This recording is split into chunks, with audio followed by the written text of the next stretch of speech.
राजी भाई मतलब ही नहीं। मैंने बोला नहीं सारे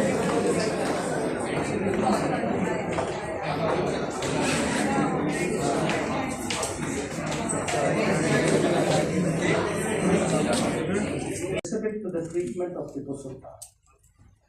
How much of our past has been airbrushed, how awkward issues have been glossed over, how facts are tailored for regime convenience. These are actually basic questions which confront us all today.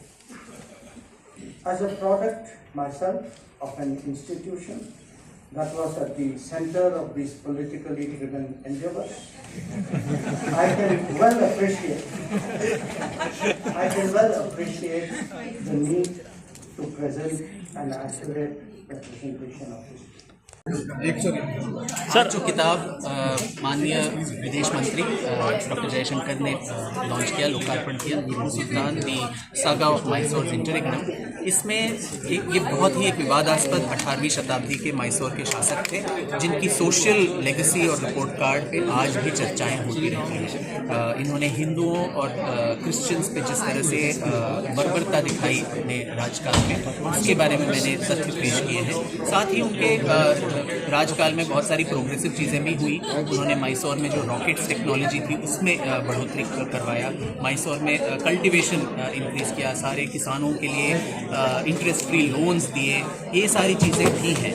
पर अंततोगत्वा उनकी जो legacy हमें अगर देखना है तो उसमें उनका जो सोशल रिपोर्ट कार्ड है वो बहुत ही एक ट्रबल्ड रिपोर्ट कार्ड है।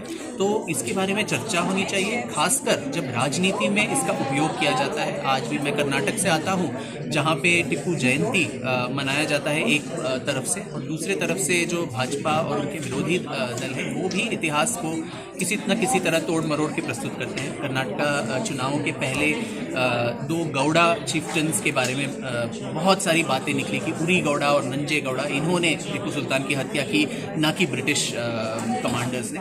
तो इस तरह इतिहास के साथ जब छेड़छाड़ होता है और आज की राजनीति के लिए उसका इस्तेमाल होता है, तब मुझे लगता है कि एक इतिहासकार जैसे मैं हूँ उनका दायित्व बनता है कि इतिहास के तथ्यों को पाठकों के सामने प्रस्तुत करें। सर, टिप्पू सुल्तान का जन्मदिन भी है, कल मनाया गया। इतिहास में देखा जाए तो जन्मदिन भी है, और एक सामाजिक तौर पर बहुत बड़े एक फिलोसोफर भी आपने जो बताया वो भी रहे हैं। तो कैसे देख सामाजिक परिवेश में उस समय के दौर पर आज जो है समय, उसको क्या देखते हैं? देखिए, ये 18वीं शताब्दी में जो कांड हुए उसको हम आज के स्टैंडर्ड से हम जज नहीं कर सकते जी। उस समय में बहुत सारे राजा क्रूरी थे, ये तो माना जा सकता है, परंतु जो जंग में जो क्रूरता दिखाई जाती है उसके साथ साथ जब एक धार्मिक एक परिप्रेक्ष्य से किसी पे अत्याचार किए जाते हैं तो यहाँ पे हर वक्त उनका जो मैनिफेस्टो था वही था कि काफिरों का निर्मूलन करना है और यहाँ एक इस्लामिक सल्तनत की स्थापना करना है। तो उस परिप्रेक्ष्य में हमको देखना चाहिए कि कुछ लोग ज़्यादा